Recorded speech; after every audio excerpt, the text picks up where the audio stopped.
Fala pessoal, boa tarde, estamos juntos sempre, para você aqui, é claro, na sua melhor frequência. Muito bom que você esteja a bordo da nossa Rádio Bandeirantes. Estamos nesta quinta-feira, dia 24 de outubro. Poucas vezes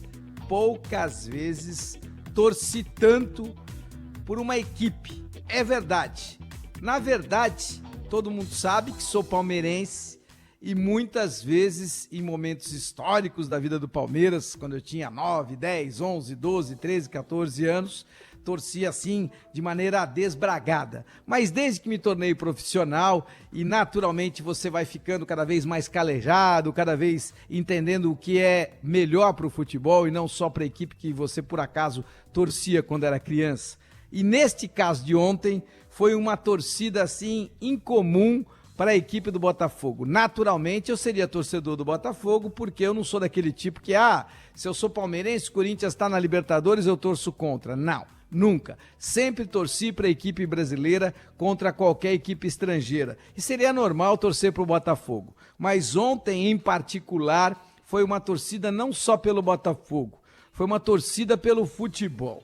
Inacreditável a postura ridícula do Peñarol durante toda a primeira etapa. Inacreditável que esses caras praticaram o antifutebol. Foi um primeiro tempo totalmente vergonhoso de uma equipe que tem uma participação histórica, não só no que diz respeito à Copa Libertadores, como também representa sobremaneira o histórico futebol uruguaio. É uma vergonha aquilo que o Peñarol tentou fazer ontem lá no Engenhão, no estádio Newton Santos.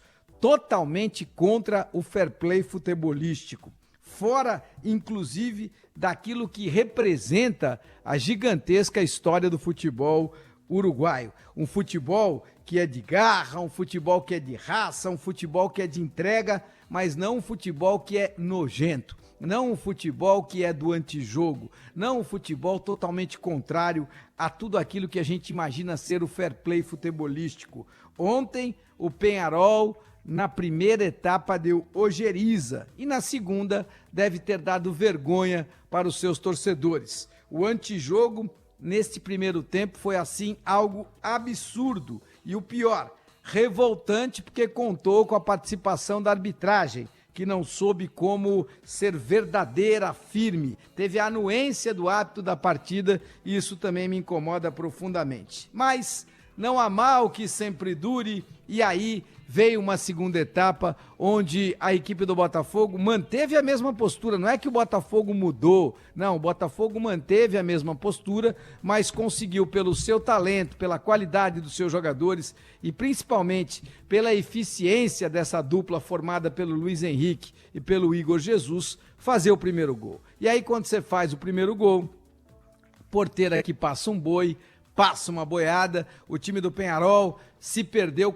totalmente na ideia de estar organizado e aí foi um fiasco atrás do outro, foi um gol atrás do outro e foi exatamente desta maneira que a equipe do Botafogo alavancou a sua classificação rumo à grande decisão da Copa Libertadores da América. Não existe outra alternativa que não seja o Botafogo nesta decisão que vai ser disputada no Monumental de Nunes, que é a casa do River Plate. River que também não deverá estar nesta decisão, já que perdeu o jogo de ida por 3-0 e eu particularmente também não acredito na possibilidade de que o River possa reverter este placar de 3-0 jogando em casa a partida de volta contra o Atlético Mineiro.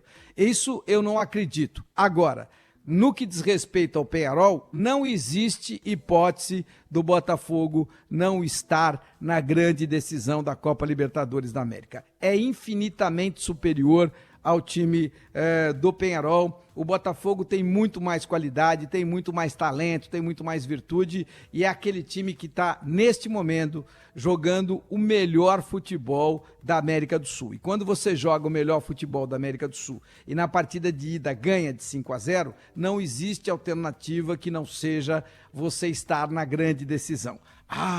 Mas o futebol consegue apresentar presepadas inacreditáveis. Não. Existe limite até para a presepada do futebol. existe limite até para a falta de lógica do futebol, e o limite com certeza está muito, mas muito, infinitamente distante da possibilidade que, imagino eu, o Peñarol tenha de poder reverter este marcador. Isso significa que, atenção, torcedor botafoguense, já pode comprar sua passagem para Buenos Aires, para a grande decisão da Copa Libertadores da América, que será disputada no Monumental de Nunes. E olha, eu sou daqueles que entende perfeitamente qual é o seu tamanho. Eu sou daqueles que defende perfeitamente a ideia de que quando você é menor, quando você tem um orçamento menor, e é o caso do Peñarol, imagino que o orçamento do Peñarol seja pelo menos 10 vezes menor do que o orçamento do Botafogo. Imagino que, por exemplo, o técnico da equipe do Peñarol, Diego Aguirre,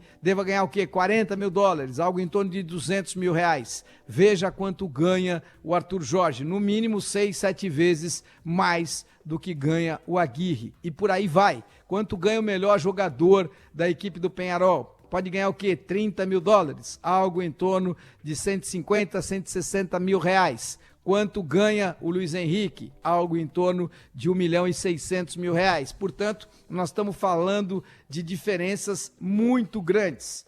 10 vezes esta diferença. E não se esqueça, o orçamento neste momento, ele trabalha a serviço do futebol. Não há como não trabalhar a serviço do futebol. E esse é o entendimento que todos temos que ter. É uma realidade. Você tem orçamento, você tem mais virtudes, mais possibilidades. Então, o Peñarol deveria ter entendido que uma coisa é você ser reativo. Uma coisa é você entender que vai ter que jogar por 2, no máximo, quiçá, por 3 bolas. A outra é você praticar ao longo de toda a sua trajetória de um primeiro tempo impressionante o antijogo, o antifutebol. E no sentido contrário de tudo aquilo que representa o fair play futebolístico, ir na contramão da história de um futebol que sim, é de garra, é de entrega, é de entendimento, que é uma nação de 3 milhões de habitantes lutando contra uma nação de 210 milhões de habitantes. Ambos são países do futebol, mas é inegável o tamanho, inclusive geográfico, do Uruguai é um, o tamanho geográfico do Brasil é totalmente outro. Isso, obviamente, sem contar a enorme disparidade orçamentária, a enorme disparidade da folha de pagamentos relativa a uma equipe e a outra. Então, diante desta circunstância, seria natural que o time entendesse que deveria ser reativo. Uma coisa é você ser reativo, a outra coisa é você praticar o antijogo. Ótimo que você esteja por aqui na Bandeirantes. E é por aqui na sua Rádio Bandeirantes que hoje estamos na expectativa de um dos jogos mais incríveis deste ano. Um ano extremamente interessante para todos nós. Um ano de muitas alternativas e com posições diferentes de acordo com a competição que a gente aborda. Hoje é o dia da Neoquímica Arena estar completa e totalmente lotada, sem espaço para um respiro sequer. O time do Racing, adversário do Corinthians hoje, na primeira partida da semifinal, é sabidamente uma equipe muito melhor do que a que jogou ontem contra o Cruzeiro, que é o Lanús. E esta é uma expectativa interessante e este é um ponto que o técnico Ramon Dias deverá saber levar em consideração.